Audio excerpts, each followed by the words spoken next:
menos con lo que expreso en el título de la ponencia, o sea, expresar brevemente cómo las cuestiones de verdad, memoria y justicia son consideradas dentro de la teoría integrativista trialista a través de la consideración de la carencia diquelógica, ¿sí?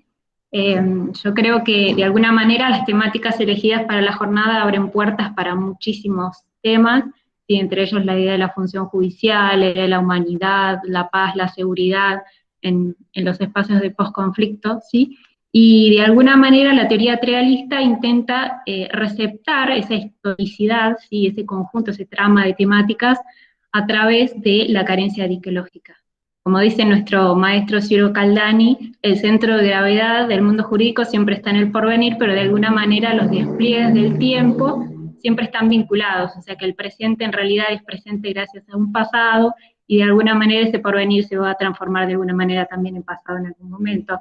Entonces me parecía que tal vez la consideración esta de las carencias era necesaria incluso para el propio sentido de historicidad, considerarlas, digamos, como presentes para poder comprender lo que es el mundo jurídico en general. Las vivencias y las carencias forman parte de él. La teoría trialista o el trialismo recepta varios tipos de carencia. Esta carencia a la cual yo estoy refiriendo es la carencia diquelógica, y la funcionalidad, si se quiere, o el objetivo último de este tipo de carencia es poder transparentar de alguna manera la presencia de la dimensión diquelógica o valorativa que consideramos nosotros dentro del marco del funcionamiento de la norma o de las normatividades.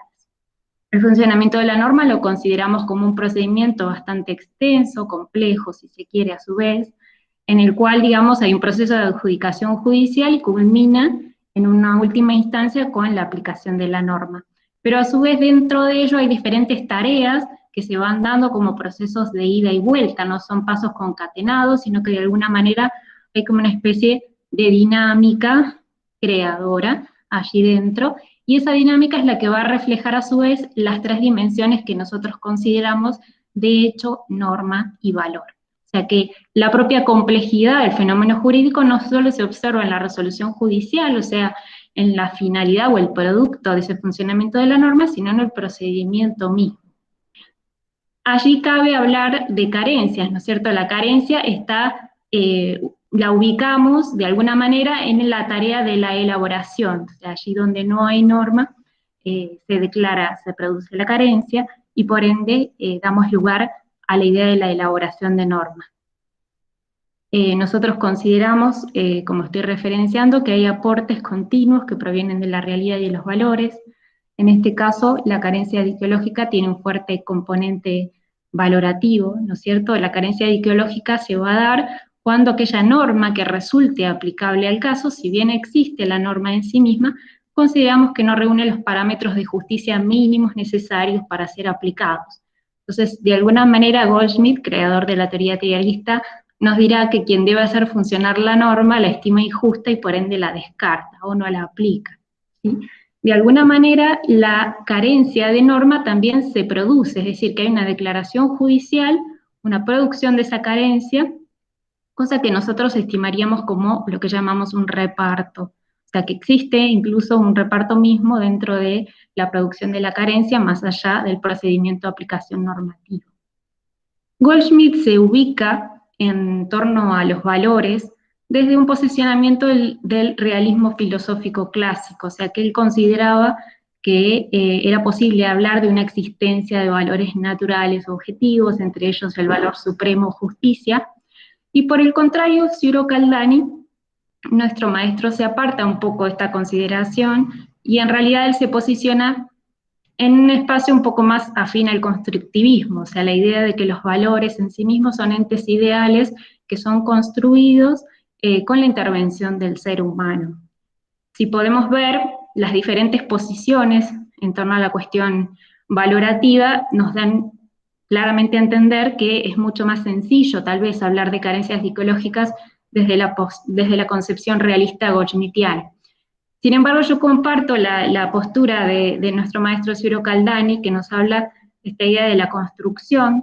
De alguna manera, Ciro nos enseña que es posible observar una carencia diqueológica cuando, existiendo esa norma aplicable, él criterio, si se quiere, para dejar de aplicarla es que el encargado del funcionamiento considera que su aplicación resulta disvaliosa, y por ende es mucho más disvalioso la aplicación que dejarla de lado. Entonces, de alguna manera, la producción de la carencia, ¿sí?, se consideraría como el mal menor dentro del caso concreto, el mal menor, perdón. Entonces, de alguna manera, esta carencia ideológica está fundada en un juicio de valor que realiza el encargado del funcionamiento de la norma respecto a la aplicación o no aplicación de esa norma. En relación a todo esto y a la temática en general que nos convoca, yo quería hacer hincapié sobre dos puntos fundamentales. En primer lugar, me parece importante la idea del poder hablar, ¿sí? De alguna manera, el trialismo lo que intenta es esta idea de transparentar, ¿sí?, de explicitar estas discusiones en torno a lo valorativo, a lo axiológico. Aquí estamos hablando de situaciones de falta de justicia o falta de sustento axiológico. Históricamente estas cuestiones siempre han sido disimuladas. Nuestro maestro diría que se esfuerzan otras tareas del funcionamiento de la norma para justificar de alguna manera o ocultar, invisibilizar este tipo de cuestiones, ¿no? Entonces, me parece importante, vuelvo a resaltar, esta idea del poder hablar, de transparentar y debatir sobre estas cuestiones. Las carencias, si podemos decirlo de alguna manera, pueden o han sido ignoradas, renombradas o mal justificadas en algún punto. Y a mi entender, estas tergiversaciones no solo disimulan la existencia de la carencia, sino que también de algún modo censuran el debate al respecto, debate que puede llegar a ser muy rico en términos filosóficos y si se quiere necesarios, ¿no es cierto? Por eso mismo me interesaba traer este tema de las carencias psicológicas a este espacio. Nosotros consideramos que la idea de abordar la carencia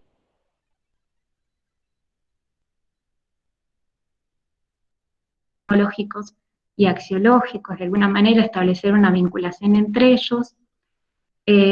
Por eso tiene que ver también con la posibilidad de poder percibir la complejidad de la trama jurídica, ¿sí? Uno de los obstáculos tal vez que se nos ha presentado para poder hablar de carencias ideológicas tiene que ver un poco con esa cuestión, o sea, con la falta de comprensión acerca del alcance complejo de la trama jurídica, y a su vez hay otros frenos que tal vez históricamente se han repetido, en particular en estos 75 años, ¿no es cierto?, que tiene que ver con estas tensiones entre quien elabora la norma y quien la aplica, con este temor de habilitar un apartamiento legítimo de la ley, ¿sí?, con estos cuestionamientos o la inseguridad que trae el cuestionamiento a los grandes principios como el poder punitivo en manos del Estado, el principio de legalidad, el principio de retroactividad de la ley penal. De alguna manera, brevemente mencionar que dentro de la teoría trialista incorporamos este debate a ver si el hablar de carencia ideológica implica necesariamente poder estar hablando de una declaración de inconstitucionalidad, ¿no es cierto? Bueno, a mi entender, en realidad se trata de dos procedimientos que, si bien van de la mano, están observando puntas diferentes, ¿no es cierto? La declaración de inconstitucionalidad estaría un poco mirando hacia aquella norma que se deja de lado, y de alguna manera la declaración o la producción de la carencia axiológica tiene que ver justamente con declarar ese vacío normativo o esa ausencia de norma que tenga sustento axiológico suficiente.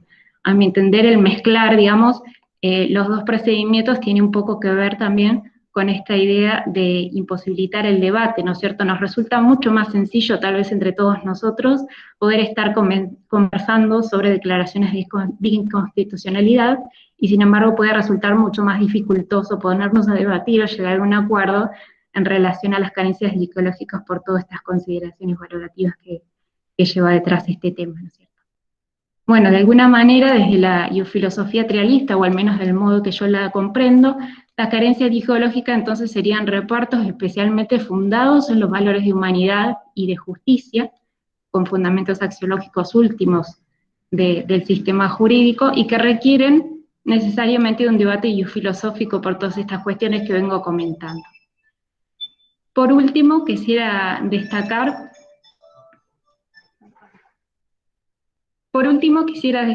además de la importancia de poder hablar sobre carencias ideológicas, la importancia de reflexionar sobre injusticias y sobre grandes absurdos, ¿no es cierto? De alguna manera, esta jornada nos ha reunido en torno a cuestiones importantes como las vulneraciones sistemáticas de derechos, la cuestión de que fueran habilitadas por órganos del Estado. O sea, nos estamos preguntando de algún modo por el rol que jugamos los operadores jurídicos en el planteo de estos interrogantes o grandes interrogantes de justicia, ¿no es cierto? Y de alguna manera entiendo también que nos estamos preguntando por la máxima escala, si se quiere, de la injusticia, que sería el absurdo. El absurdo, entiendo yo, que ha sido, y lo será siempre, la idea de la deshumanización del otro, el tratar al otro como no humano.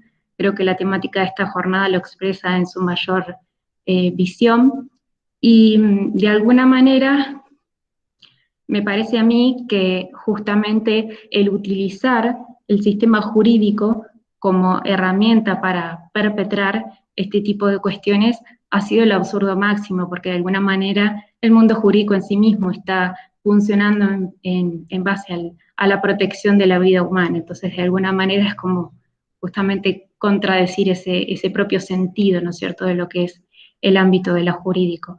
Entonces, en este sentido, me interesaba finalmente dejar planteada una pregunta que tiene que ver con esta cuestión de la carencia etiológica, a ver si nos resulta posible pensar en encontrar carencias etiológicas tal vez más allá del ámbito judicial, más allá del funcionamiento de la norma en términos trialistas también, en cualquier ámbito administrativo, en las esferas de reclamos colectivos, en los movimientos de resistencia, digamos, si básicamente estamos hablando en estos términos, pensar en una carencia ideológica tal vez extendida hacia el resto de los operadores jurídicos, hacia todos ellos, y de alguna manera una carencia ideológica que actúe, digamos, como conciencia individual, si se quiere, de cada uno de nosotros, en función al respeto de la dignidad humana, y que de alguna manera nos vaya posicionando a cada uno de nosotros como garantes del funcionamiento cada vez más humano, si se quiere, del mundo jurídico en su conjunto. Bueno, muchas gracias. Bueno, muchas gracias. Entonces, Lucía Lapenta, y vamos a dar paso. Entonces, si les parece bien, podemos presentar todas las ponencias y luego habilitar una ronda de preguntas. Si están de acuerdo el resto de los ponentes, me parece que va a ser más organizado de esa forma. ¿Sí? Bueno, entonces en ese caso le damos lugar a Ricardo Marquisio Aguirre, que va a presentar La banalidad del bien sin moral, Nuremberg y la frágil ontología normativa del derecho. Adelante, Ricardo. Ricardo, a ver.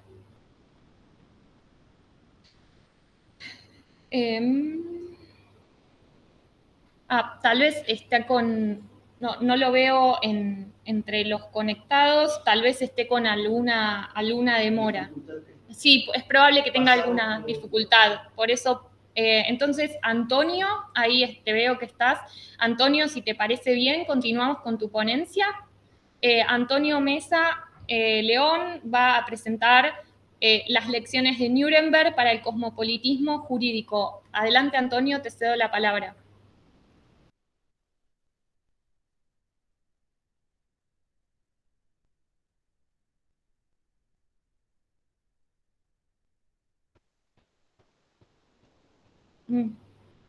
Bueno, me parece que perdió la conexión. A ver, esperemos un minuto a ver si logra reconectarse y si no, continuamos con el orden y luego volvemos sobre quienes tienen dificultades técnicas. Bueno. A ver. No. Bueno, mientras esperamos entonces a Antonio Mesa León, a ver si vuelve ahí a conectarse. Justo se acaba de conectar alguien. Un segundo.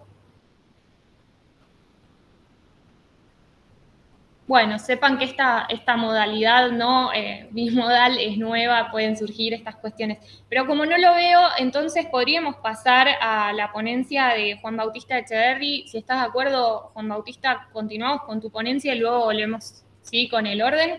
La ponencia se llama Determinación judicial del derecho, el eslabón perdido. Comentario A. Legislated rights, securing human rights through legislation. Adelante, Juan Bautista Echeverri. Bueno, Sofía, muchas gracias. Gracias al resto de los que están sumados al foro.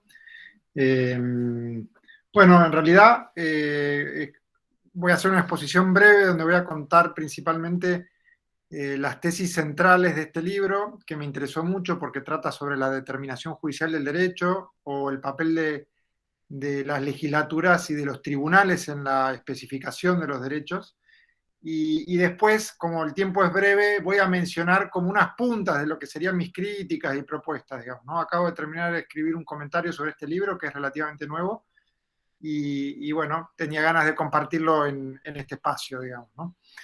Bueno, el libro, que lo tengo acá al lado mío, me parece que es interesante, principalmente porque propone, podríamos decir, una mirada diferente al clásico debate de las tensiones entre democracia y derechos, digamos, ¿no? Y esa, podríamos llamar, mirada diferente, podemos dividirla en tres grandes grupos de afirmaciones o tesis, digamos, ¿no? En tres grandes grupos de afirmaciones o tesis. Un grupo de afirmaciones o tesis están vinculadas con respecto a la naturaleza de los derechos humanos y de la relación entre los derechos humanos y el bien común.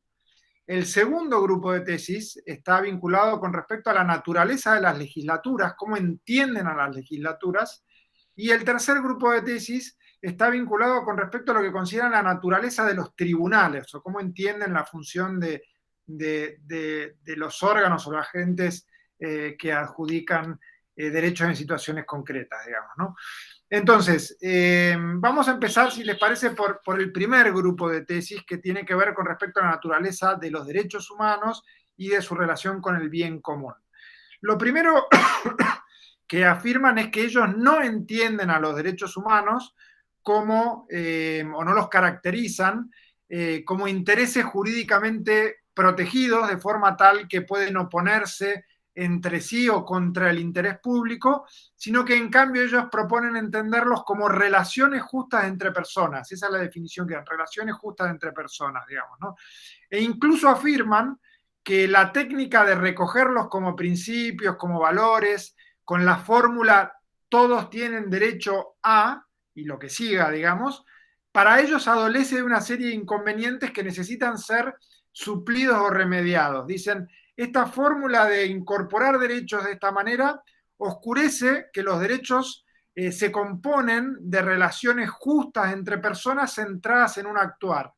Dicen, esta fórmula de recoger los derechos no identifica a los obligados ni al contenido de los deberes, y dice, esta fórmula de recoger los derechos ayuda a que se los conciba como en conflicto entre sí y en conflicto con el bien común.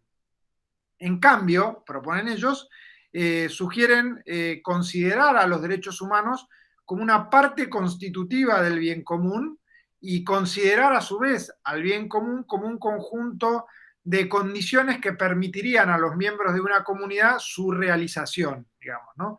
Así, los derechos humanos lo que harían en realidad es expresar esas condiciones de bienestar o de realización del ser humano cuando convive en sociedad, Finalmente, con respecto al primer grupo de tesis de la naturaleza de los derechos humanos y su relación con el bien común, afirman que los derechos humanos enunciados como relaciones de dos términos no tienen una capacidad directiva de la conducta, no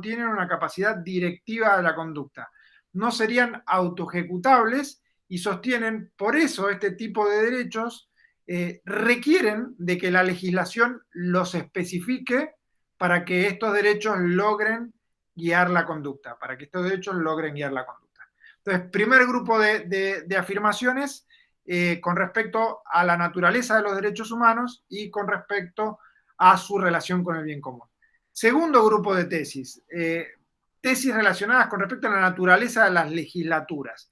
Lo primero que ellos hacen es proponer una noción en oposición a la inicialmente propuesta por Dworkin. Dicen, las legislaturas, contra la concepción mayoritariamente aceptada, no son foros de policies, como dice Dworkin, no son foros donde se maximiza el interés de la mayoría,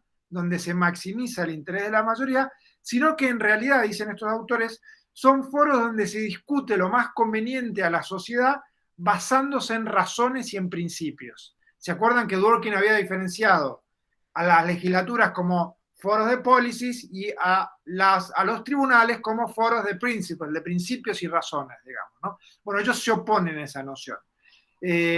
Siguiendo con esta idea, incluso dicen las legislaturas, a juicio de estos autores, están en mejores condiciones de concretizar, especificar los derechos humanos que otros órganos o agentes de la comunidad política. ¿Por qué dicen esto? Bueno, ofrecen como 7 razones. Yo voy a intentar de ser sintético, digamos, ¿no? Bueno, dicen, por un lado, las legislaturas son, perdonen los anglicismos, son autocomensables, self-starting y self-directing. Es decir, ellas no necesitan un caso para empezar a regular una realidad y se dirigen a sí mismas, no están dirigidos a su vez por la legislación. Es más, pueden cambiar la legislación vigente, digamos, ¿no? Self-starting y self-directing. Además, dicen, la legislación, a diferencia de la especificación judicial del derecho, permite cumplir mejor los ideales del rule of law, prospectividad, certeza, claridad. Además, dicen, la legislación permite lograr con mayor intensidad el ideal de autogobierno que si la especificación de los derechos se diera judicialmente. Además, o a través de otros órganos. Además, la legislación permite especificar los derechos desde un punto de vista que ellos llaman más arquitectónico, más general, que tiene en cuenta todas las necesidades de la sociedad y no las de dos partes en un caso en concreto. No adolece, van a decir más adelante ellos, la patología de lo concreto, no adolece la patología de lo concreto.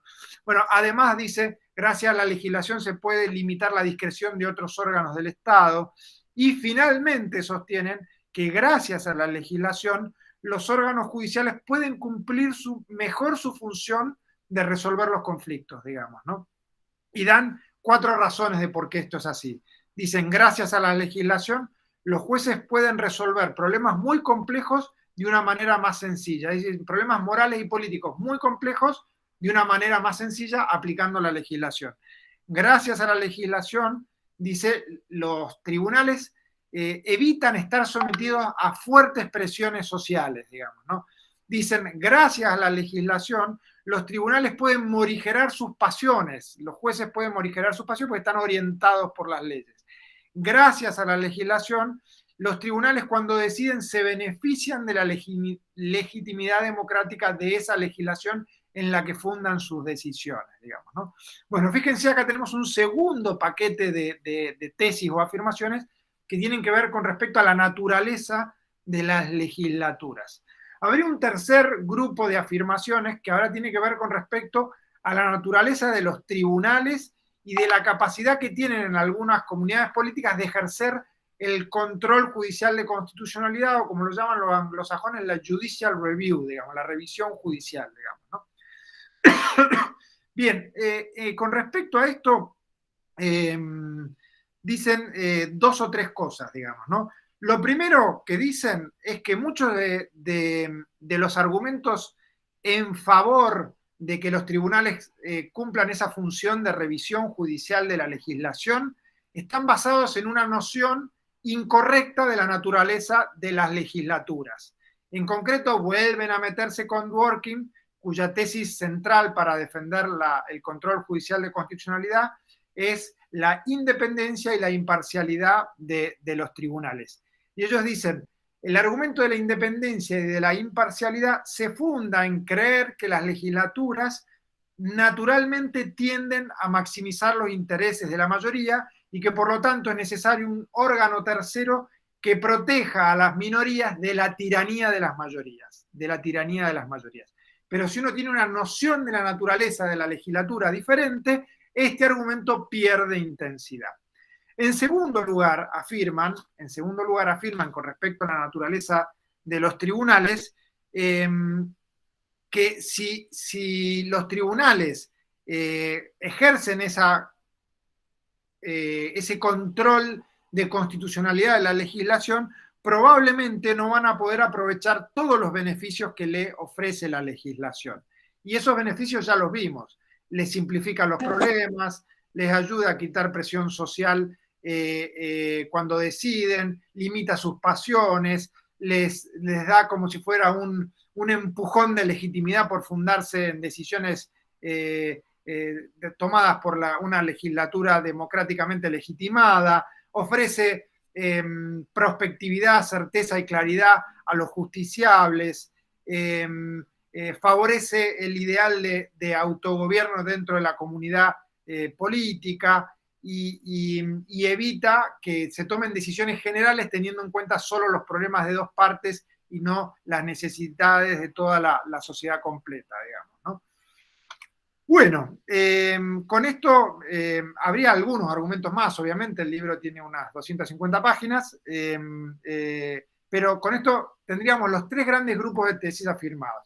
La idea de una noción de los derechos humanos como relaciones justas entre personas basadas en un accionar que alguien tiene derecho a exigir y en un accionar que otro sujeto tiene la obligación de cumplir, digamos, o un accionar que debe omitir.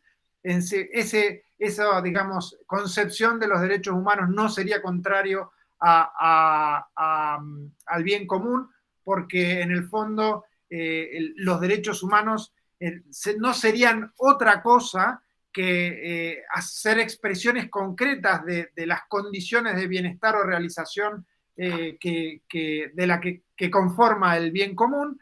En segundo lugar, la naturaleza de las legislaturas no sería la de maximizar intereses de la mayoría, sino sería la de razonar con razones y principios para lo que es más conveniente para la comunidad política. Y en tercer lugar, los tribunales, para ejercer bien sus funciones, es mejor que basen sus decisiones en las decisiones tomadas a su vez por las legislaturas y no que sean ellos los encargados de especificar los derechos humanos, digamos, ¿no? Bueno, hasta acá la descripción de o síntesis de la tesis de estos autores.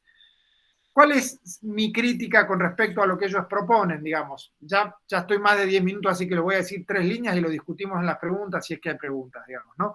Por un lado, los derechos humanos expresados en dos términos, coincido con los autores que no tienen la misma capacidad de dirigir la conducta que los derechos humanos expresados como en 3 términos. Es decir, no, una cosa es decir, todos tienen derecho a, y otra cosa distinta es decir, este grupo tiene derecho a esto frente a este otro grupo de obligados, digamos, ¿no? Estoy de acuerdo que los derechos humanos expresados en 3 términos tienen mayor capacidad de guía que los expresados en 2 términos. Sin embargo, considero que los derechos humanos expresados en 2 términos tienen una capacidad de guía parcial, limitada, pero capacidad de guía al fin.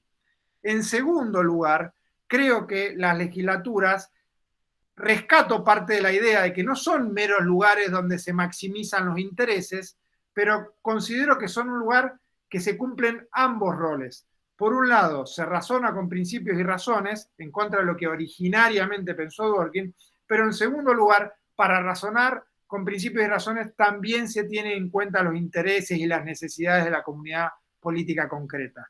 En tercer lugar, creo que hay razones para que los tribunales formen parte del proceso o cadena de especificación de los derechos, digamos, ¿no? Proceso o cadena de especificación, concretización, como determinación de los derechos.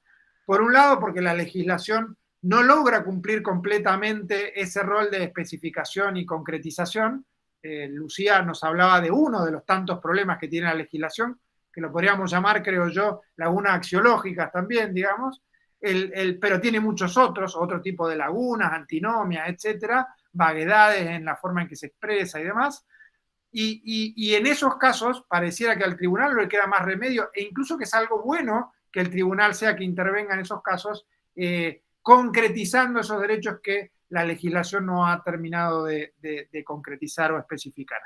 Y en segundo lugar, creo que los tribunales tienen un lugar especial para llevar a cabo el control de la legislación. Por un lado, porque incluso pueden controlar aplicando derechos especificados en derechos que tienen una estructura de 2 términos, porque tienen una capacidad de guía parcial, aunque sea esos derechos con una estructura de 2 términos, y en segundo lugar porque están fuera de las legislaturas, y el hecho de estar fuera ya los pone en un lugar de privilegio para controlar a las propias legislaturas, digamos, ¿no? Pero bueno, creo que ya estoy cumpliendo mis 15 minutos y no me quiero pasar del tiempo, así que simplemente tiré unos destellos de las ideas que se me fueron ocurriendo en el comentario de este libro, y bueno, si a alguno después le interesa, la discutiremos más en profundidad. Muchas gracias. Muchísimas gracias, Juan Bautista Echeverri. Entonces, veo que Antonio Mesa León pudo volver a conectarse, afortunadamente, con lo que gracias, sí... Sofía. Perfecto, te cedo la palabra. El título de la ponencia es, entonces, las lecciones de Nuremberg para el cosmopolitismo, para el cosmopolitismo jurídico. Adelante, Antonio Mesa León. Gracias, Sofía. Bueno, buenas tardes a todos. Antes que nada quisiera dar las gracias a esta prestigiosa asociación por organizar estas jornadas y por invitarme y por permitirme intervenir a pesar de mi relativa inexperiencia en este campo. Bueno, no es sencillo hablar de Nuremberg porque, bueno, ustedes no necesitan que les recuerde que es un acontecimiento cuya relevancia es crucial para el establecimiento, no ya simplemente para la materia de esclarecer en qué medida las violaciones de los derechos humanos perpetradas por los estados pueden ser penalizadas, sino que yo diría que incluso supone el establecimiento de un nuevo orden político internacional, un orden jurídico, un orden político internacional. Junto con la Declaración Universal de los Derechos Humanos y junto con la creación de las Naciones Unidas, se puede considerar que constituye el pórtico del orden jurídico internacional que tenemos en la actualidad. Y esto, que es cierto desde el punto de vista del ordenamiento mundial, se hace especialmente relevante en el ordenamiento nacional, porque coincide este impulso constitucional llevado a cabo a través de Nuremberg con el surgimiento de un nuevo constitucionalismo en el cual se pretende superar las limitaciones del paradigma positivista, estatista, legalista propio del siglo pasado y del periodo de entreguerras. Es decir, el nuevo constitucionalismo que se impone desde entonces y que hasta la actualidad podemos decir que representa el mainstream, digamos, en nuestro campo, en la filosofía del derecho, se basa en la existencia de una norma constitucional de carácter normativo superior, vinculante para todos los poderes públicos, es decir, no simplemente una norma de carácter político o programático que puede ser reformada o en última instancia también suprimida por las fuerzas políticas del momento y por el legislador, y se basa también en la consagración de un coto vedado, según la ingeniosa expresión de su compatriota, el profesor Garzón Valdés, que, digamos, limita la actuación del legislador y, por tanto, rompe con esa supremacía legislativa que hasta entonces era un principio incuestionado en la filosofía del derecho. Yo no tengo la intención de tratar de estos temas del constitucionalismo en profundidad porque ustedes ya los conocen de sobra. Lo que quisiera discutir con ustedes es la siguiente cuestión. ¿Qué lecciones, si es que podemos hacer alguna, se pueden sacar de la experiencia de los juicios de Nuremberg para la construcción de una cultura jurídica constitucional de carácter cosmopolita, de alcance global? Si es que es posible. Lo primero de todo es imprescindible introducir brevemente a qué nos referimos cuando hablamos de una cultura jurídica cosmopolita. Bueno, nos estamos remitiendo en última instancia a una serie de controversias, discusiones que recientemente han adquirido especial prominencia en nuestra disciplina y que se suelen englobar dentro de ese rótulo común del cosmopolitismo jurídico, las teorías del cosmopolitismo jurídico. Bueno, son muchas teorías divergentes entre sí, con muchos puntos de contradicción, pero se puede decir que el espíritu que anima todas estas teorías es intentar resucitar en nuestros tiempos la vigencia del ideal cosmopolita. Martha Nussbaum ha descrito, es uno de los pensadores que ha descrito con especial detalle este ideal en su libro La tradición cosmopolita, un noble e imperfecto ideal, libro reciente. ¿Qué sería entonces este cosmopolitismo jurídico, este ideal cosmopolita? Pues vendría a ser la aspiración a crear un orden jurídico, un orden normativo de alcance mundial en el cual los derechos humanos, entendiendo como tal los que están consagrados de esta manera en las tradiciones constitucionales del constitucionalismo post-1945, según ya hemos mencionado, en el cual estos derechos humanos estén garantizados para toda persona, para todo ciudadano, sin importar su procedencia geográfica y, por tanto, sin entender de distinciones en lo relativo a la tradición nacional, constitucional, jurídica de procedencia. ¿Cuál es el fundamento de este cosmopolitismo? Pues tradicionalmente, según lo que destaca Nussbaum, se ha tendido a justificar en el hecho de que la dignidad de la persona, si entendemos que no puede estar condicionada por motivos de orden económico, de orden social, de orden religioso, etcétera, pues tampoco debería estarlo por motivos de orden nacional o de pertenencia a una comunidad nacional o estatal concreta.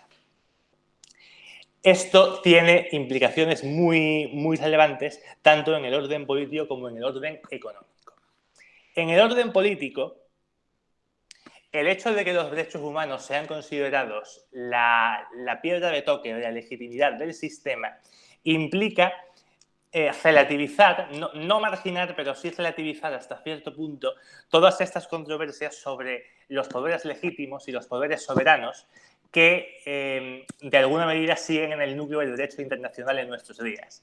Es decir, el hecho de que el ordenamiento jurídico sea un constructo no meramente formal, no meramente emanado de una autoridad soberana correspondiente, sino que tenga un contenido sustantivo que deba ser respetado, contenido sustantivo, evidentemente, definido por esa protección de los derechos humanos, implica una ruptura con el paradigma, como ya hemos indicado previamente, con este paradigma del positivismo legalista, estatista, que desde el siglo XIX fue el enfoque preponderante en nuestra filosofía del derecho. Esto tiene especial relevancia en nuestros días en el contexto de la llamada crisis del Estado, de Estado-nación. Es decir, ante la creciente interacción entre los pueblos, el creciente proceso de globalización, todo el mundo más o menos empieza a coincidir en que el Estado-nación hasta cierto punto se antoja insuficiente para abordar las problemáticas que afectan a nuestro mundo hoy día, tanto desde el punto de vista económico como desde el punto de vista político, desde el punto de vista sanitario incluso, como estamos viendo con la coyuntura reciente, y sobre todo se tiende a coincidir en que las conquistas del constitucionalismo en materia de derechos humanos quedan un poco relativizadas si se las desprovee de este alcance mundial, de esta visión cosmopolita. Pero, como he señalado, también tiene un impacto notable la cuestión del cosmopolitismo en el orden económico. ¿Por qué? Pues porque, como explica Nussbaum en su obra sobre el ideal cosmopolita, se tendía a pensar en los enfoques filosóficos cosmopolitas tradicionales que la cuestión material, los medios económicos de subsistencia, no representaban un papel decisivo en la idea de la dignidad humana.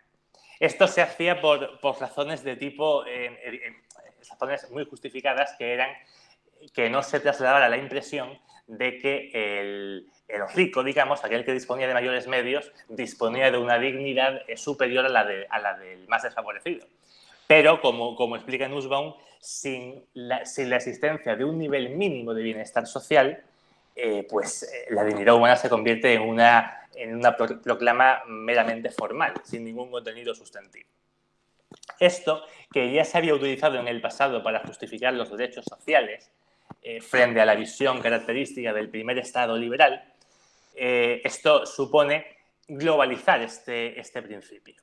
Es decir, si ya habíamos dicho en el ambiente del constitucionalismo nacional que no tenía sentido hablar de libertad y de derechos humanos sin remitirnos a una base material mínima, pues si aplicamos esto al mundo, si le damos al alcance global, pues entendemos que los derechos humanos no tienen la misma virtualidad en unas naciones que en otras, por el hecho de que hay muchos países que lamentablemente sufren privaciones graves en el orden material y, por tanto, sus ciudadanos, su dignidad está comprometida, la de los ciudadanos en estos países. Y también nos permite no cerrar los ojos a las dinámicas de opresión y de explotación y de condicionamiento que pueden existir entre unas naciones y otras, del mismo modo que existen o pueden existir en el seno de un mismo Estado.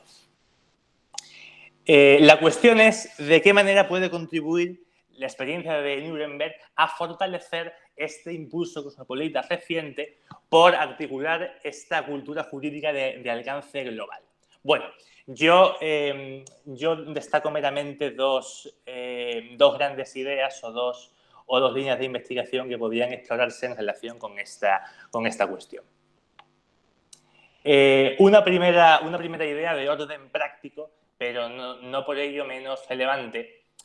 Se ha destacado siempre que las teorías del cosmopolitismo jurídico, esto no solo de ahora, sino desde un principio, que se trata de enfoques teóricos en cierta medida poco realistas o que no traspasan lo meramente académico, puesto que esta idea de igual dignidad de los derechos humanos, de todos los humanos en lo referente al respeto a sus derechos, evidentemente se queda en la nada si no es posible edificar un orden jurídico institucional en el cual haya autoridades que tengan encomendada la tarea de defender estos derechos.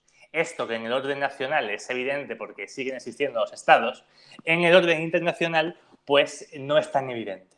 No es tan evidente porque si bien existen y a partir de Nuremberg fueron consagradas con especial cuidado normas de jus cogens, normas que se presumen vinculantes para todos los estados sin importar el que expresamente se quieran someter a ellas, lo cierto es que el derecho internacional no ha sido tan efectivo como el constitucionalismo de base estatal para la protección de los derechos humanos, tanto desde un punto de vista preventivo como para poner coto a estas situaciones una vez que lamentablemente se han presentado.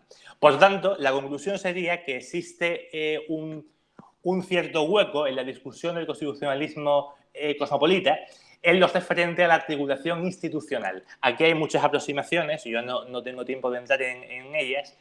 Por ejemplo, en las propuestas del profesor Luis Fazzaioli, que aspiran a un constitucionalismo basado en clave federalista mundial, en el cual la idea de soberanía poco menos que es expulsada del argot jurídico. Propuestas de tipo más realista, más de un cosmopolitismo más arraigado. Pero bueno, la idea es que es necesario repensar la estructura institucional global que queremos que sirva de sustento para la protección de los derechos humanos.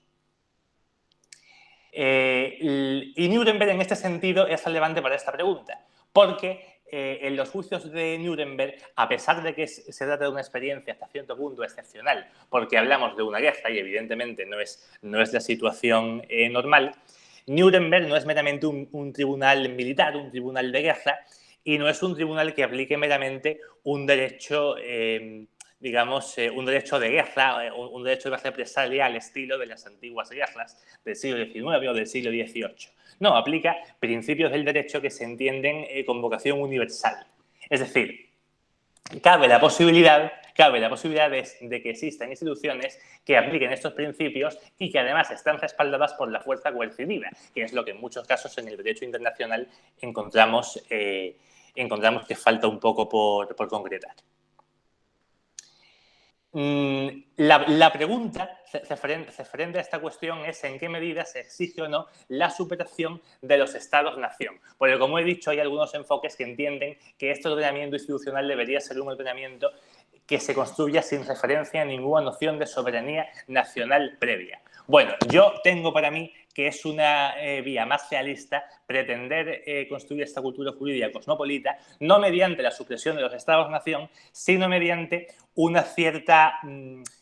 cierto concierto de naciones. No me atrevería a decir federación, porque aunque es cierto que en la filosofía kantiana encontramos esa idea, federación es algo ambiguo el término porque se presta muchos significados, pero un cierto concierto de naciones evidentemente todas ellas edificadas bajo principios democráticos, que estén comprometidas con la protección de los derechos humanos, que puedan aportar su fuerza coercitiva en su caso, pero que en ningún caso sus estados y sus soberanías sean disueltas.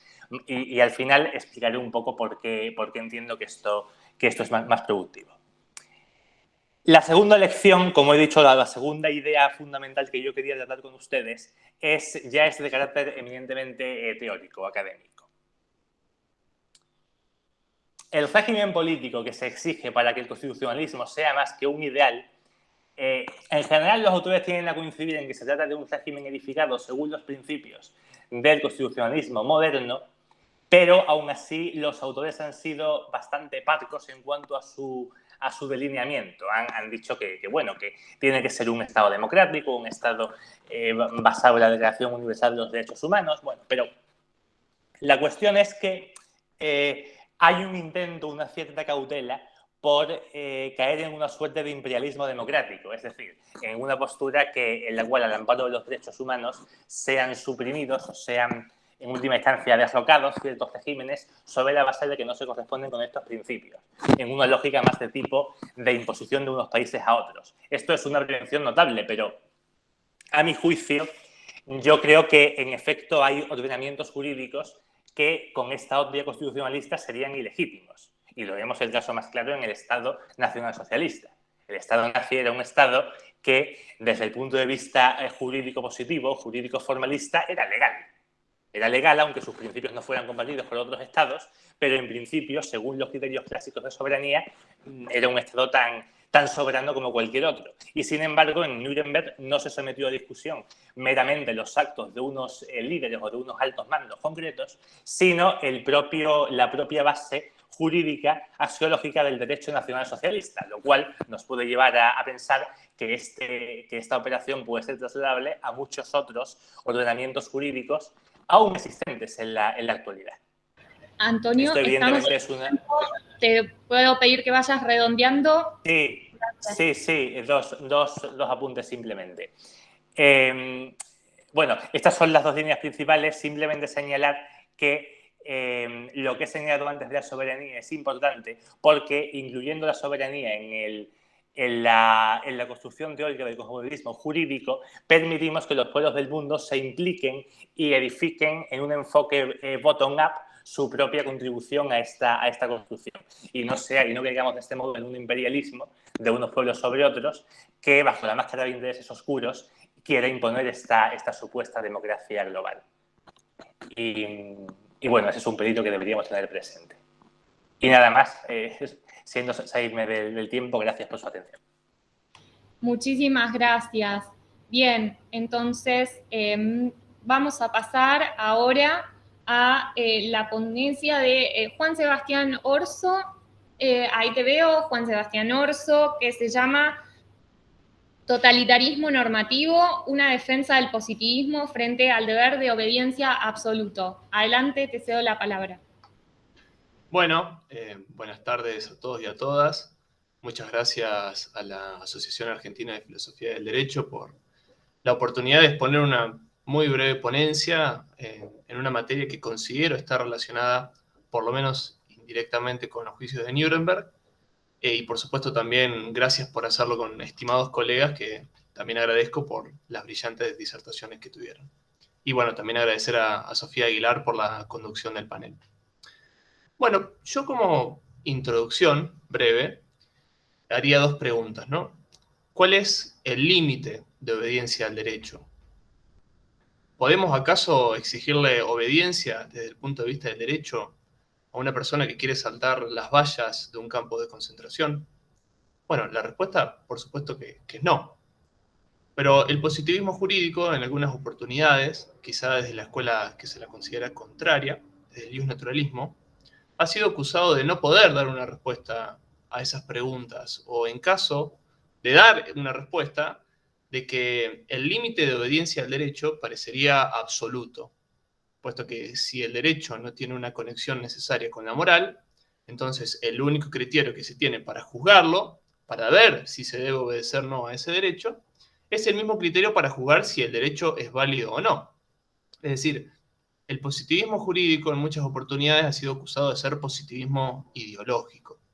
El positivismo ideológico parecería ser la fórmula de la tiranía perfecta, ¿no? Porque es un Estado cuyo criterio de corrección no es más que el de su potestad de creación, ¿no? Es un Estado que se justifica a sí mismo y pierde todo margen de contención, ¿no? Esto que Bobbio expresaba como que el único criterio para juzgar la justicia o la injusticia de las leyes coincide perfectamente con el criterio para juzgar su validez e invalidez.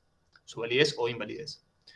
Entonces, esto degeneraría en una suerte de totalitarismo normativo, ¿no? Una expresión que yo tomé de un pequeño paper de Dysenhouse, que escribe en el libro reciente de la Cambridge Companion to Legal Positivism, que él dice, ¿no?, que el positivismo algunas veces parecería estar enmascarado de una legalidad que sirve a los ideales de bien sustantivo de un Estado totalitario. Entonces es un Estado que, enmascarado en legalidad, puede perseguir a todos aquellos que no coincidan con ese criterio de bien sustantivo. ¿Cuál es mi postura, o por lo menos lo que quiero transmitir en mi ponencia? Bueno, de que el positivismo puede sobrevivir a esta objeción, puede dar una respuesta a estas preguntas, sin que tenga que existir una conexión necesaria entre derecho y moral, ¿no? Sin embargo, el positivismo sí tiene que mantener una conexión necesaria con dos puntos, que para mí son fundamentales. El derecho siempre tiene que tener la posibilidad de fijar un fin moral, ¿no?, que es lo que le va a servir para tener carácter autoritativo. Y a su vez, si cumple o no ese fin moral, es lo que le va a permitir tener esa autoridad que clama por legítima, ¿no?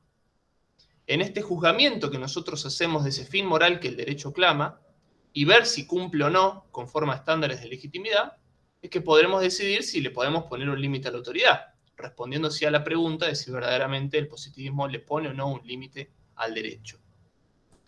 Es, creo, un hecho, ¿no?, de que todo jurista reconoce de algún modo que alguna ley es positiva, ¿no?, que alguna ley fue creada por hechos sociales perceptibles como la deliberación, la decisión, la aceptación del derecho. Lo distintivo del positivismo quizá es que esto es una verdad universal de toda ley, ¿no? Y esto se puede ver reflejado incluso en los propios integrantes del Tribunal de Nuremberg. Ellos acataron las leyes que constituyeron su sede y se valieron en la Carta de Londres para juzgar a aquellos jerarcas nazis que fueron apresados. Ahora bien, este hecho del positivismo, esto de que la ley es creada por hechos sociales perceptibles, no parecería decirle a una persona o a un juez cuando la desobediencia civil está justificada. Pero esto no quiere decir que esta cuestión sea para el positivismo, por lo menos jurídico, una cuestión irrelevante.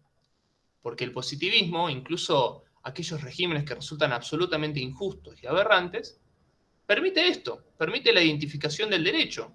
Y con la identificación del derecho viene la posibilidad de denunciar su falabilidad. Esto que Green, en un escrito que tiene publicado en la Enciclopedia de Stanford, dice, ¿no?, de que algunas veces la ley debería ser justa, pero puede no serlo. Debería promover el bien común, pero algunas veces no lo hace. Debería proteger derechos morales, pero fallar miserablemente, ¿no?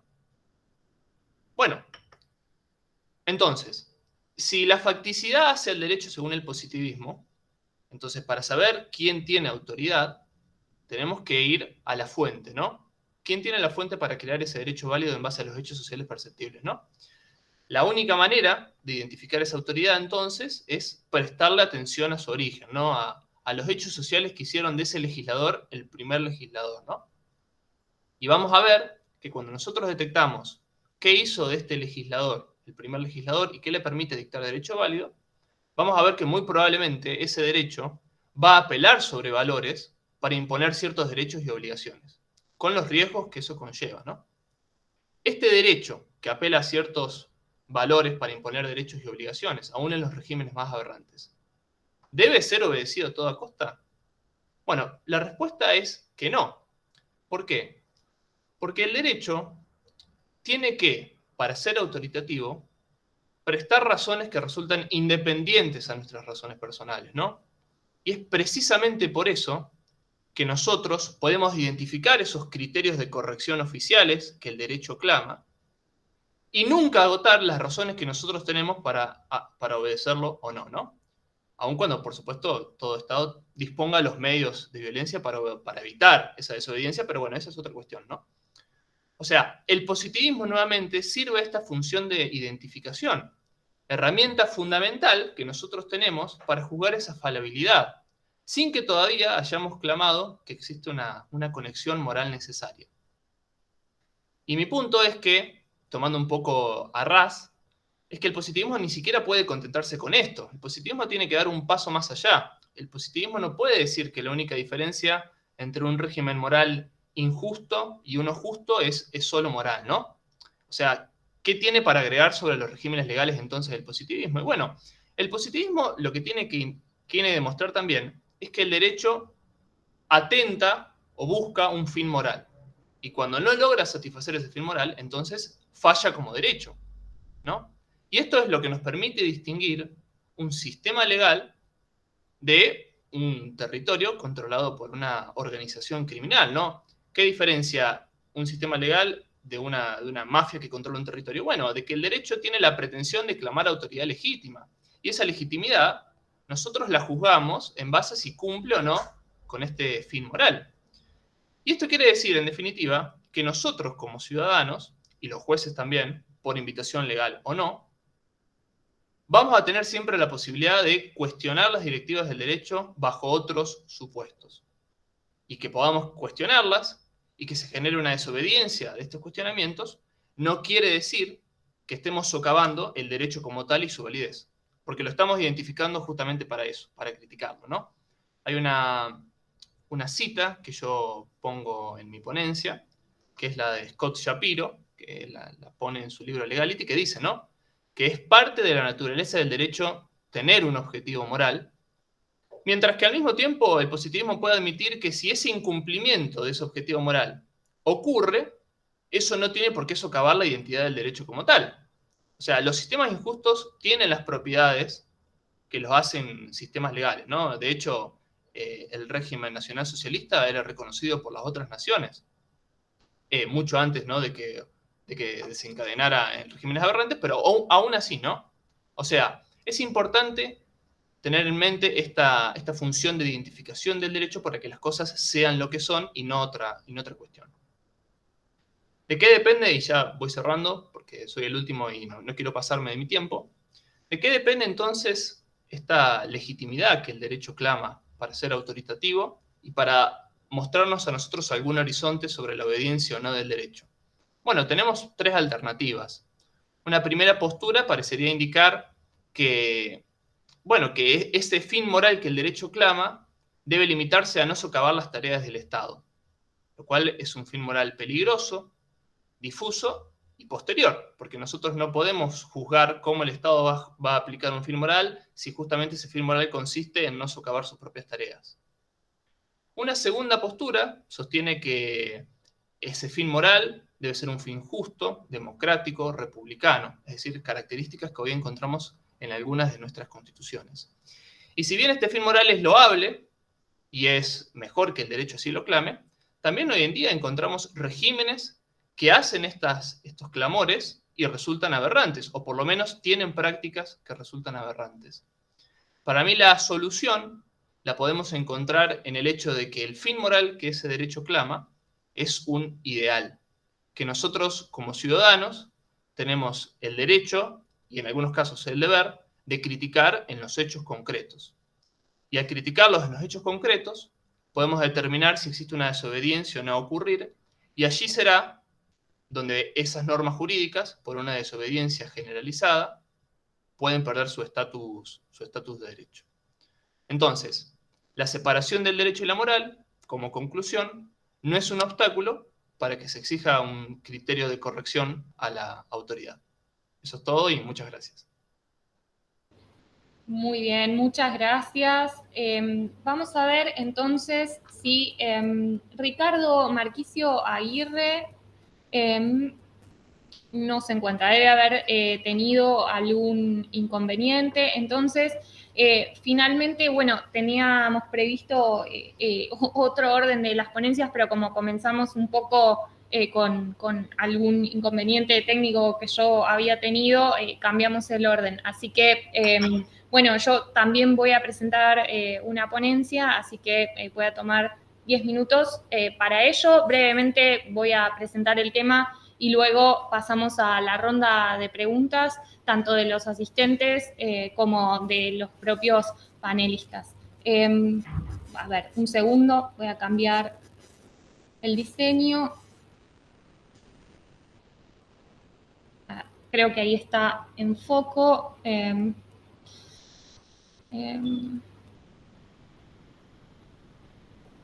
No sé si se ve bien. Pero, Sufi, si empezás a hablar ¿Sí? te vas a dar cuenta que estamos... De acuerdo. Bueno, muy bien. Entonces, bueno, mi ponencia se llama Algunas consideraciones en torno a la crítica, la racionalidad y el derecho.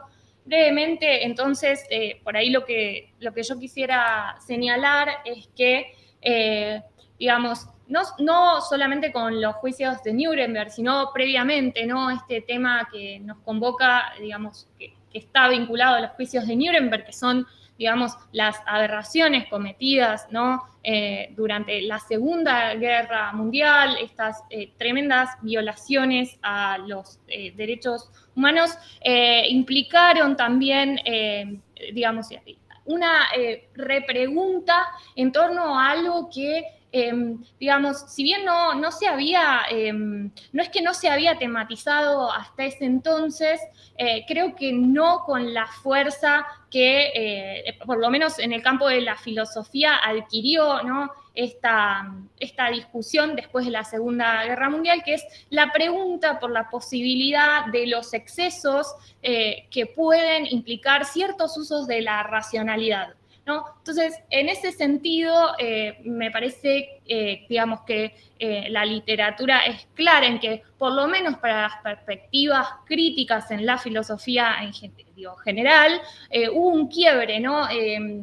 Desde ese entonces, y una serie de teóricos contemporáneos empezaron a explicitar, y sobre todo la Escuela de Frankfurt, esta pregunta en torno a la racionalidad. ¿De qué excesos, ¿no? es capaz cierto uso de la racionalidad o la racionalidad misma, digamos, ¿no? Que, por supuesto, desde los inicios de la modernidad, con el proyecto ilustrado, había tenido una carga valorativa positiva, digamos, la racionalidad había sido concebida como esa capacidad de lo humano que nos iba a permitir eventualmente acercarnos hacia cierto horizonte de emancipación social, ¿no? Entonces, de pronto se advierte, ¿no? Con los campos de concentración, digo, con estas situaciones tan terriblemente, digamos, monstruosas para la humanidad, ¿no?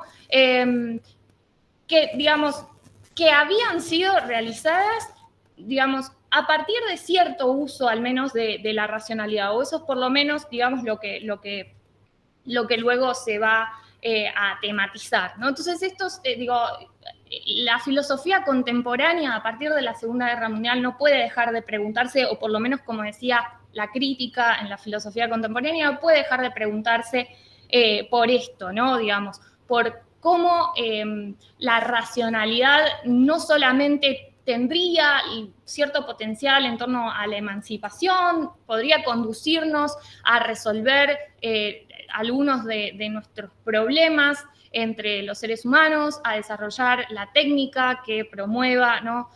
Ciertas mejoras en las condiciones de la vida, pero también, ¿no? esta posibilidad de generar armas para la destrucción, de generar técnicas para el exterminio, etc. Entonces, a partir de allí, digamos, por lo menos lo que yo quería presentar es que se abre, digamos, un camino en el cual esta cuestión puede pensarse en dos sentidos, ¿no? Podemos, por un lado, digamos, considerar, ¿no?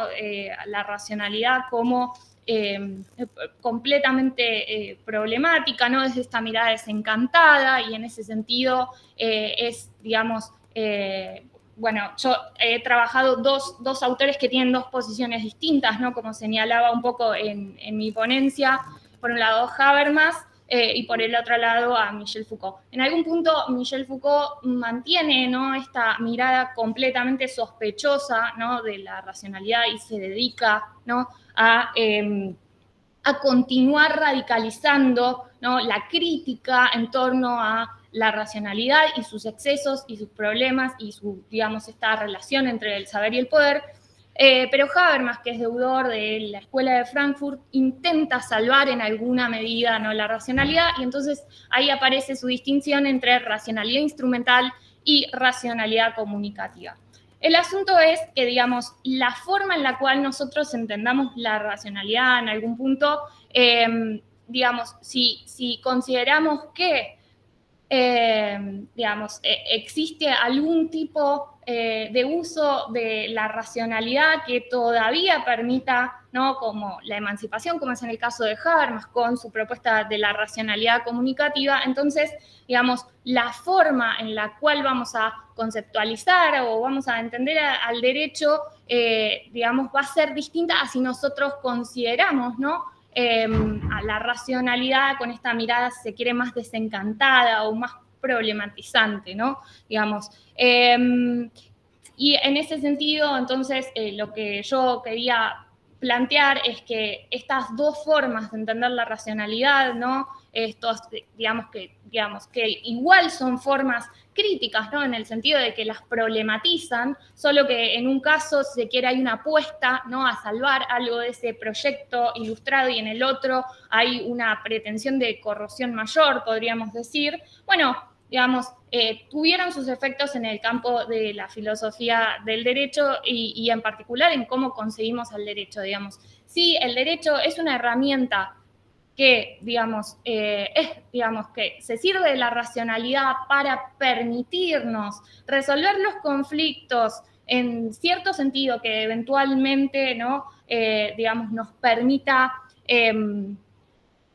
avanzar en alguna dirección de mejoramiento de las condiciones de vida o en algún sentido de progreso. Bueno, digamos, probablemente apostemos al mejoramiento de técnicas, ¿no? Digo, técnicas del derecho como una técnica. En cambio, si, digamos, tenemos una concepción más desencantada de la racionalidad, entonces, digo, probablemente, ¿no?, asumiendo esta vertiente, nos encarguemos de siempre estar muy atentos, ¿no?, de tener una mirada sospechosa respecto de justamente los excesos, ¿no? Habría ahí como todo el tiempo una pregunta por de qué excesos es posible y de qué situaciones puede, digamos, de desigualdad y de qué situaciones de inequidad es en definitiva cómplice, ¿no?, el derecho como una herramienta que consolida relaciones de poder siempre asimétricas. Entonces, en ese sentido me parece muy importante, ¿no?, digamos, considerar esto, que, digamos, estos eventos no fueron, ¿sí?, para nada menores. Los juicios permitieron la problematización, ¿no?, en algún punto de esta noción de racionalidad, porque ahí se advirtió también, digamos, que estas no había, digamos, que estas atrocidades no habían sido, ¿no?, digamos, al azar, sino que justamente habían sido pensadas, calculadas, ¿no? Esto, digamos, entendido en los términos de al menos la racionalidad instrumental. Entonces, en algún punto, digamos, la confianza o no que nosotros tengamos en ello determina también la relación que tenemos con el derecho como una herramienta, digamos, que puede pensarse, ¿no?, a los fines del mejoramiento de las relaciones humanas y, digamos, pensando en este horizonte eventual de mejoramiento, o no, digamos, como una herramienta que lo que hace es reproducir opresiones, ¿no?, y a la cual habría que, digamos, estar constantemente asediando para evitar sus excesos, ¿no? Con lo cual, digamos, este problema que está situado en el nivel más epistemológico se traslada también, ¿no?, muchas veces implícitamente a nuestras discusiones. No quiero tomar más tiempo para esto, así tenemos tiempo para las preguntas. Sí quiero agradecer a la Asociación Argentina de Filosofía y a la Universidad Católica de Santiago del Estero por el espacio, cosa que no hice al inicio de mi presentación. Y ahora entonces voy a habilitar el espacio para las preguntas. les voy a pedir a los ponentes que levanten la mano en el Meet, y además contamos con público, ¿sí?, en la sala, con lo cual también voy a ver si hay preguntas. Ya estoy viendo que hay entre el público. Si les parece bien, podemos comenzar por las preguntas de quienes están presentes aquí en la universidad, y luego vemos si hay más preguntas dentro del Meet. ¿Les parece bien? Bueno, entonces comenzamos. Diego Dukelski. Buenas, no sé cómo me pongo acá para que para no tirar la piedra. Me voy a enfocar, permiso. Sí, claro, por favor. Para no tirar la piedra y esconder la mano, básicamente. Y la pregunta iba a ser originalmente para Antonio, pero creo que lo de Antonio me disparó una pregunta que puede ser para todos, porque mi pregunta original para Antonio tenía que ver con cómo distinguir algo que él tiró por ahí, cosmopolitismo para usar términos de Boaventura, localismo globalizado. Porque decimos, bueno, en el mundo, está bien, Antonio, por la forma en que habla, pues yo supongo que es del primer mundo.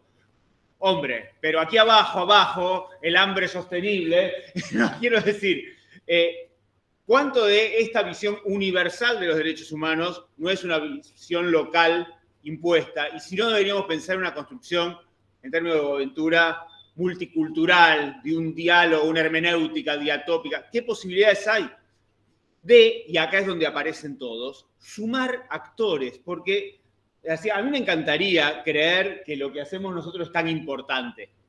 Pero todo esto que discutimos, digamos, la paz mundial, por supuesto que Luigi va ¿no? y Juan Sebastián, todos vamos a ayudar a ella, pero sin movimientos sociales, sin luchadoras y luchadores, sin pueblos originarios que se levantan un día después de 500 años de opresión, nada, ¿no? Y ningún análisis, sin relaciones de poder. Fíjense que, por ejemplo, no apareció, salvo un toquecito acá en Sophie, que igual se queda con Habermas y Foucault, ella tan blanquita. No apareció la palabra ideología ni una vez. No apareció la palabra poder en sentido fuerte. Entonces digo, ¿cuánto de todo esto son construcciones intelectuales y cuánto no deberíamos nosotros asumir y perdón que vuelva con Boaventura, este rol de, como dice él, teóricos de retaguardia, e ir reflexionando sobre estas luchas y no solo sobre otros sobrepensadores? Porque en general, y esto yo lo hago también, ¿no? De hecho cité a un autor 5 veces, pareciera que nuestra función es hacer metateoría, ¿no? El trabajo de Juan es claramente eso. Agarramos un autor y vemos lo que dice, ¿no? Y críticas.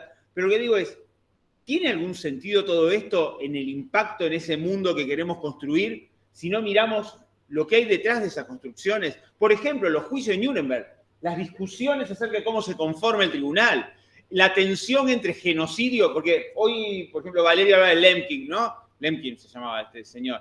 Pero la tensión que implicó querer usar genocidio o mejor delito contra la humanidad, porque los ingleses dijeron, no, si empezamos a aceptar genocidios van a venir los inuits y van a venir, ¿no? Entonces digo, ¿podemos analizar todo eso sin la sangre que hay detrás? Desprolizar un poco estas discusiones y ver que ninguna de ellas tienen este carácter tan puro y limpio que parece estar teniendo en esta mesa. Y perdón que sea así tan... No es violento la palabra porque lo digo con amor. Muchas gracias, Diego. No sé si hay otras preguntas, las sumamos y le damos tiempo a los ponentes para hacer... Sí, acá hay otra pregunta, te pido que te acerques. Muchas gracias. Ahí tenés el micrófono. ¿Puedes presentarte? Sí. Tenía 2 preguntas. La primera para Antonio Mesa. Desde su teoría de la cosmovisión, de la cosmopolítica, ¿cómo se podría conjugar, corríjame si me equivoco en el término, la existencia de una confederación que aglomere diferentes estados soberanos con la permanencia y existencia de dichos estados soberanos, cuando me parece que necesariamente tienen que delegar gran cantidad de su propia soberanía para que se pueda realizar esta confederación? Y si sería posible, ya quizás relacionándolo con el discurso de las diferencias ideológicas, si sería posible que estados que tienen valores, principios, culturas totalmente diferentes entre sí, podrían agruparse dentro de esta estructura que se propone, que sería una confederación. Y mi segunda pregunta era dirigida a Juan Sebastián Orso, preguntarle a qué nos referimos cuando decimos que el Estado tiene la posibilidad de diagramar un fin moral. ¿A qué nos referimos con ese fin moral? Si tiene que tener determinadas características, cómo debe ser, y si dejarlo a ese fin moral meramente como una posibilidad, no implicaría que en caso, por no ser esencial o no ser necesario, de que el Estado no fije ese fin moral, vedar la posibilidad del análisis o del raciocinio crítico a ese ordenamiento jurídico propiamente y por consecuencia vedarle a la sociedad el derecho a la desobediencia que se ha desarrollado en su discurso. Esas son las preguntas. Muchas gracias. Muy bien, muchas gracias. Tenemos una pregunta más. Aquí hay 2 preguntas más y luego pasamos a la del chat. Mientras tanto voy formulando la mía. Perfecto. Que va destinada a Lucía, por favor. Me interesa mucho el tema, Lucía, que planteas desde el trialismo. Quiero tu opinión desde una teoría como el trialismo, en relación a declaración de inconstitucionalidad, por un lado, haciéndola jugar con la laguna diquelógica, el vacío axiológico frente al caso. ¿Cómo lo resuelvo? La pregunta es cómo se resuelve esta laguna diquelógica que plantea el trialismo. ¿Cómo la resuelves vos o cómo la resuelve la teoría de la cual vos participas para que no signifique un empoderamiento del Poder Judicial? Concretamente, si entiendes, lo estoy viendo mentalmente de 2 formas, que el vacío diquelógico lo resuelves mediante un proceso hermenéutico, un proceso interpretativo, si se quiere, de comprensión, en donde hago jugar la integralidad del ordenamiento y a través de este juego o de esta práctica hermenéutica logro no aplicar la norma que constituye un vacío diquelógico, o si por el contrario la resuelves quitándola del ordenamiento jurídico, declarando su invalidez y convirtiendo al juez en un legislador y por lo tanto reemplazándola por una norma particular ad hoc aplicable al caso. Esa respuesta me inquieta mucho desde una teoría como la que participas. Nada más. Y esta, por favor. Sí, y aquí tenemos una pregunta más que dice lo siguiente, y luego Marcela Vigna ha levantado la mano, ya te doy la palabra, Marcela. Pero antes, sobre la cita de Scott Shapiro sobre el fin moral, ¿cómo hacemos para definir algún parámetro de la moral?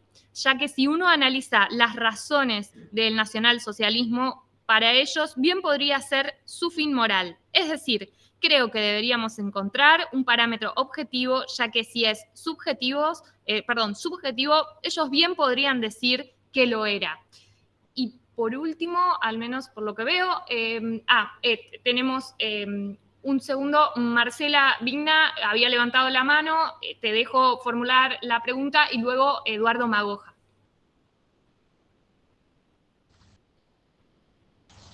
Sí, buenas tardes. La verdad que un placer escucharlos a todos.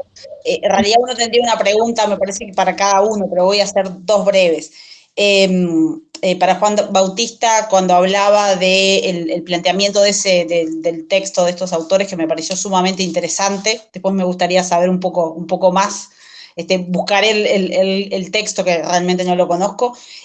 Cuando ellos hablan de plantear como una alternativa, digamos, al planteamiento de Dworkin, uno podría decir que, de alguna manera, el planteamiento de Dworkin, o está implícito en lo que ellos plantean, llevado a los extremos, sería algo así como pensar en la consagración de cada derecho individual, o sea, porque si vos lo llevas a un punto extremo, uno podría pensar, digamos, que la contemplación de los derechos individuales se puede fragmentar hasta tal punto que cada uno tendría derecho a reclamar lo que considera su propio derecho, ¿no? Entonces eso, de alguna manera, iría contra la propia idea de funcionamiento del sistema jurídico.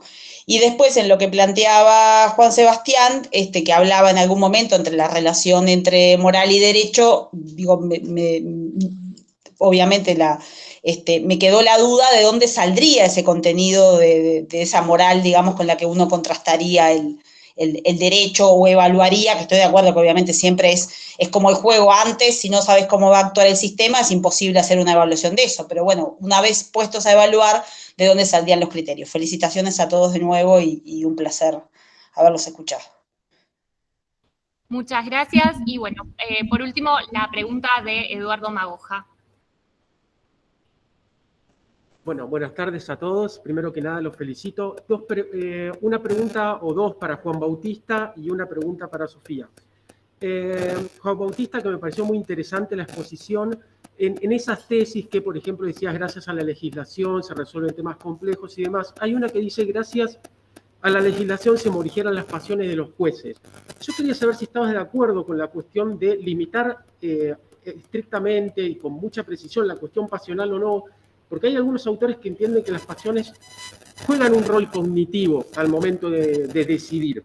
Esa es una primera pregunta. Y la segunda, Juan Bautista, es si en esta tarea de co-creación o de determinación que realiza el juez en materia de derechos, siempre se debe dar o solo en algunos casos excepcionales. Porque este pasaje con todas estas tesis es un calco textual del pasaje, si mal no recuerdo, 1274b de Retórica de Aristóteles.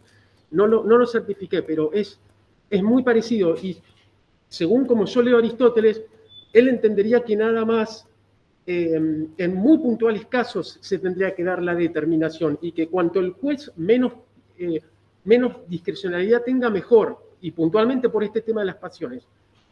Sofía, la verdad te felicito, muy interesante la exposición.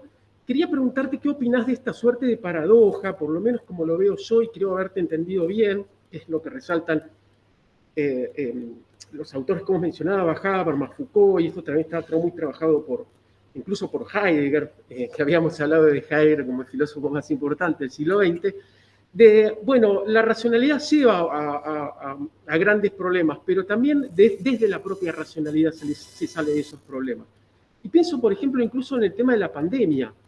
Quizás se llegó a esta situación por algún ejercicio desmesurado de la técnica, ciencia basada en la racionalidad, pero es a partir de esa propia racionalidad que se sale de quizás de situaciones como estas. Quería saber cuál era tu opinión al respecto. Eso solo, muchas gracias. Bueno, muchas gracias a todos por sus preguntas. Y entonces, ahora, si les parece, en el orden que han expuesto cada uno de quienes han presentado sus ponencias, si les parece, tomamos entre 2 y 3 minutos, ¿sí? Para dar, digamos, respuestas globales a las preguntas que les han hecho, si están de acuerdo. Entonces, Lucía, te doy la palabra primero, adelante. Bárbaro, voy a intentar ser breve. En cuanto a la consulta que vino de la sala, perdón que no se identificó, no sé quién preguntó, la teoría trialista en realidad lo que propone es que luego de la producción de la carencia se pasa a una etapa de elaboración de la norma, sí que va a ser aplicable al caso, y bueno, de alguna manera se distingue, preponderantemente se intenta a través de la vía de la autointegración, que tiene que ver con una justicia formal, o lo que acá quien preguntaba mencionado como hermenéutica, así con encontrar la solución al caso dentro del propio ordenamiento, el desarrollo de principios, analogía o demás. Y después, en una segunda instancia, si eso no fuera posible, lo que se propone es la idea de una heterointegración, es decir, de encontrar en una justicia material la posibilidad de concretar o de crear esta norma a través del desarrollo de principios generales del derecho o la equidad incluso. De alguna manera esas son las vías, digamos, que se proponen frente al vacío o la ausencia de norma. Y después una muy breve mención tal vez a la pregunta que hizo Diego, que creo que nos toca absolutamente a todos. De alguna manera esa era mi de propugnar o de plantear el interrogante por una carencia ideológica extendida, ¿no? ¿No es cierto? Que en realidad de alguna manera, seamos o no seamos operadores jurídicos, todos de alguna manera vamos construyendo estas valoraciones o estas construcciones entre norma y justicia, para nosotros trialistas tal vez a través de las orientaciones valorativas, para ellos críticos tal vez a través del inconsciente colectivo, del imaginario social, pero de alguna manera creo que todos formamos parte y todos somos actores en estos temas. Muchas gracias. Muchas gracias. Bueno, entonces, Juan Bautista Echeverri, te cedo la palabra. Gracias, Sofía. Bueno, un gusto vernos, lo vi recién a Diego, a Eduardo, bueno, que no nos veo hace un montón de tiempo, así que un gusto verlos también, bueno, a muchos. Gracias por las preguntas. Marcela, yo creo que la preocupación principal de estos autores, te muestro la tapa del libro para que lo busques si querés, y agrego un dato que fue lo que un poco, bueno, a mí me hizo toparme con el libro. Los autores son todos discípulos de John Finnis, todos hicieron su tesis doctoral con él, y quizás a mí me interesó también porque en el fondo quizás están dejando ver lo que piensa Finnis y no dice, digamos, ¿no? Nunca se animó a decir o lo que fuera, digamos, ¿no? Y desde otro punto de vista me parece interesante que autores que se podrían catalogar, por ponerlos en un estante de la biblioteca como los naturalistas, hacen una reflexión o una propuesta desde el punto de vista institucional. En general es un lugar en el que los autores que se rotulan o se autorrotulan de esta manera no quieren entrar, digamos, ¿no? Por lo menos desde la teoría del derecho. Quizás los constitucionalistas sí, pero no tanto los filósofos y los teóricos del derecho que se autoconsideran naturalistas, digamos, ¿no? Bien, dicho esto, creo que el principal problema que ven a esta visión de los tribunales como los grandes defensores de los derechos humanos y a la legislación como institucionalmente viciada porque tiende a buscar el interés de la mayoría, creo que el principal problema que ven ellos en esta manera de entender los tribunales, la legislación y los derechos humanos es que, a juicio de ellos, conduce a entender que quien debe naturalmente especificar o concretizar los derechos humanos son los tribunales y no los legisladores, y se pelean con esa idea. Y en segundo lugar, creen que esta idea conduce irremediablemente a una visión conflictivista de los derechos humanos, conflictivista entre los derechos humanos entre sí y conflictivista de los derechos humanos hacia el interés general o bien común, digamos, ¿no? Entonces, ellos quieren desarticular ambas cosas partiendo de la concepción que proponen de legislatura y de tribunales, digamos, ¿no? Con respecto a la pregunta de Eduardo, voy a la más fácil y la más difícil no tengo una respuesta del todo acabada, digamos, ¿no? La más fácil me parece que yo incluso adhiero a algo de lo que dicen los autores, no completamente, que es lo siguiente. Yo creo que la función de especificación de los derechos es razonable que esté principalmente en manos de las legislaturas, pero no únicamente. De hecho, creo que negar la especificación o determinación judicial del derecho es negar uno de los eslabones de la cadena de determinación jurídica. Es más, en el texto hay algunos, digamos, colegas que me criticaron esto. Hablo de una función subsidiaria de los tribunales, digamos, ¿no? Subsidiaria a la principal, que sería la de las legislaturas, digamos, ¿no? Entonces, la pregunta es, ¿la determinación judicial sería lo normal o lo excepcional?, preguntó Eduardo. Yo diría que en algún sentido es subsidiario a la principal, que sería la legislativa. Con respecto al lugar de las pasiones y los jueces, creo que las dos cosas son verdad y no sé cómo resolverlo, digamos, ¿no? Por un lado, según hacia dónde estén orientadas las pasiones, puede ayudar, puede cumplir una función epistémica, como dijo, hay toda una teoría, lo que se llama la teoría de las virtudes judiciales, la virtue jurisprudence, digamos, que dice que las virtudes judiciales pueden cumplir una función epistémica en la identificación correcta del caso, en la empatía con lo que está sucediendo, bueno, etcétera, etcétera, incluso hasta en la comprensión de la norma y su conexión con la situación concreta a la que se tiene que aplicar y demás. Pero a la vez también las pasiones pueden, si no están correctamente orientadas, perjudicar o complejizar la resolución justa del caso. Con lo cual, bueno, nada, eso, no dije demasiado, Eduardo, sobre esto último, disculpa. Bueno, eso es lo que puedo responder. Gracias. Muchas gracias, Juan Bautista. Entonces, te cedo la palabra a Antonio Mesa León. Sí, tenés unos 3 minutos. Gracias, Sofía. Bueno, en referencia a la pregunta de Diego, Yo creo francamente que la situación de las teorías del cosmopolitismo jurídico es tal como él la ha descrito. Es decir, no existe o está muy difuminada cualquier perspectiva que relacione los derechos humanos y el constitucionalismo con luchas de carácter político de un pueblo, por su soberanía o por rebelarse contra un imperialismo extranjero o por... No, el ideal de autogobierno de un pueblo que se gobierna a sí mismo está ausente. ¿Por qué está ausente? Pues yo creo que se debe fundamentalmente, aparte de las cuestiones de pura lógica intercultural, de la disciplina, de que los académicos al final están influidos por su procedencia, yo creo que se debe a dos cuestiones. La primera, de tipo académico, que es que se intenta en general prescindir de todo lo que tenga que ver con la soberanía. Es decir, la soberanía es algo que está marginado en el pensamiento en estas cuestiones, porque se identifica errónea o injustamente, según quién, con este paradigma estatalista que de manera un poco injustificada se entiende responsable de los crímenes del nazismo, ¿no? Entonces, y luego por una segunda circunstancia que es de tipo práctico, que es que ahora mismo la situación sociopolítica de Estados Unidos y de Europa está muy marcada por ese conflicto tan profundo de identidades entre los partidarios de una visión más nacionalista de nuestros países y los partidarios de una visión más global, más partidaria de la globalización. Y en esta visión los académicos han adoptado una postura muy pro-globalización.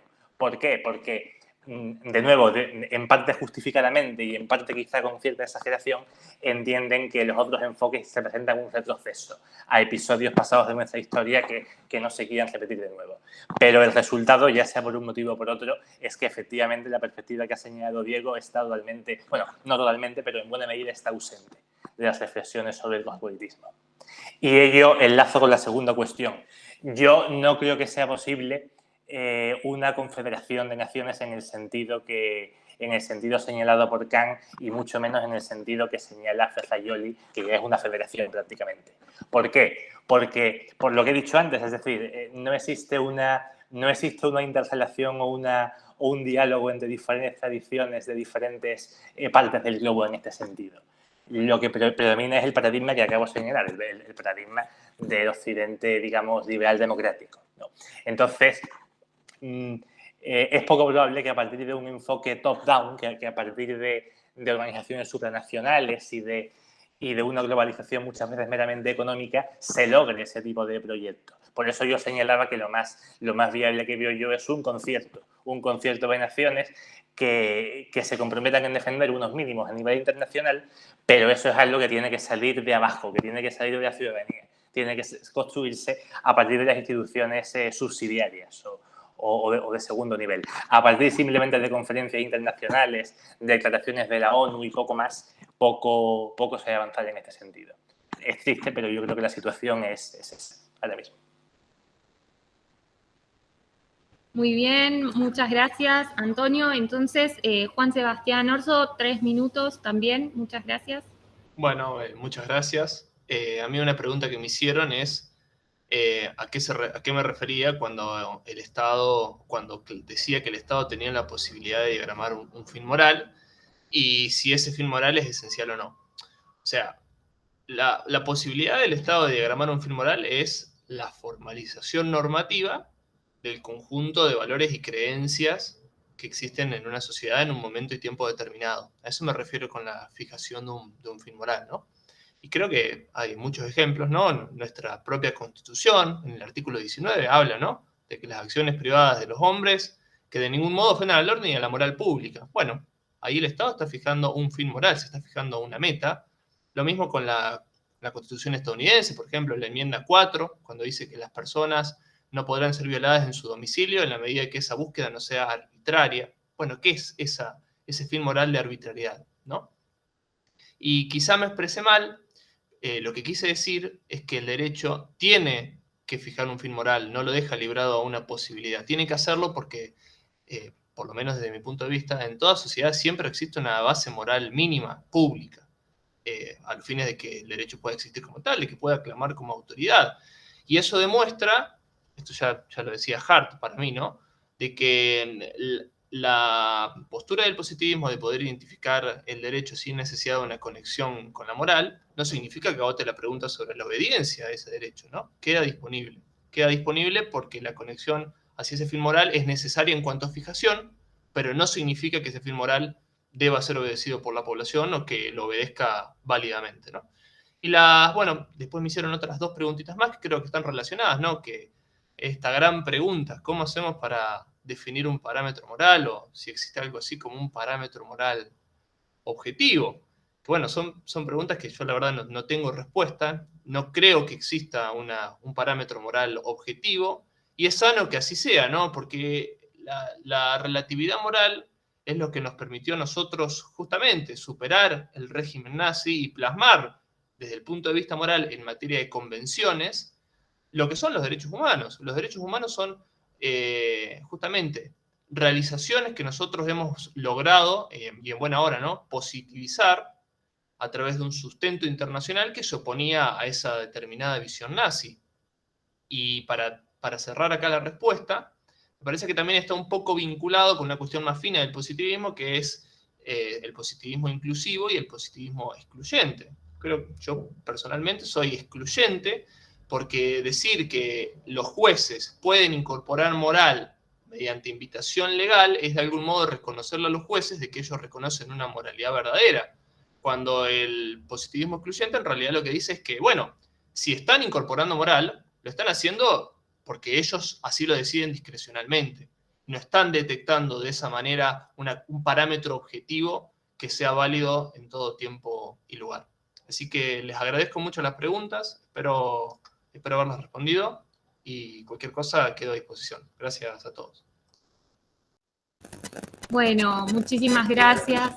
Y sí, queda una última pregunta que me había hecho Eduardo Magoja. Muchas gracias, Eduardo. Voy a ser sumamente breve. Además porque me resulta en general, ¿no? Cuando me preguntan sobre mi opinión, bueno, a veces me cuesta, digamos, digamos, por ahí trataría de decir lo siguiente, ¿no?, al respecto. Sí, yo creo que, digamos, esa tensión está presente. Hay diferentes formas de pensarlo. Mi respuesta sería, en algún punto, vinculada a lo que señalaba Diego, ¿no? Me parece que, digamos, yo tengo al menos una mirada desconfiada de ciertas ideas de progreso, ¿no? Digamos, de la razón tendiente al progreso. En ese sentido, yo adopto una posición, si se quiere, más Foucaultiana, ¿no?, vinculada a pensar siempre en posiciones estratégicas. Y por eso decía que estaba más vinculada a esto que señalaba Diego, de pensar los actores, ¿no?, en todo esto, porque me parece que si es posible algún tipo de mejora, viene de la mano de la mejora que es impulsada por los propios actores que sienten las opresiones. Entonces, no pensaría en un sentido más como lineal, ¿no?, o tendencia de la racionalidad, ¿no?, como hacia un horizonte de progreso, ¿no?, y el derecho, digamos, como una de esas técnicas, ¿no?, que necesariamente eventualmente conduce a eso, sino que va a depender mucho siempre de una dimensión local, que podemos pensar las mejoras siempre en relación a si ciertos actores efectivamente consiguen mejoras para sus condiciones de vida. Y eso puede venir de la mano de ciertos usos, ¿no?, de la racionalidad, pero digamos que no digamos, mi respuesta en ese sentido es un poco más desencantada por ahí que la posición que otras posiciones que tienen cierta confianza todavía en algunas ideas de progreso. Entonces, en ese sentido, yo pienso que ahí es clave mirar cómo los actores, los diversos actores, van a ver su propia posición y van a introducir sus discursos y van a hablar de lo que les pasa y cómo pueden mejorar sus condiciones de vida. Nada más. Quisiera entonces agradecer tanto a los ponentes por sus presentaciones, al resto de los presentes, ¿sí? Nuevamente a la Asociación Argentina de Filosofía del Derecho y a la Universidad Católica de Santiago del Estero por toda la asistencia técnica, por el espacio que hace posible, ¿no?, este foro. Así que, bueno, damos por concluida esta actividad y también las y los invito a continuar, ¿sí?, con el resto de lo programado en las jornadas. Muchas gracias.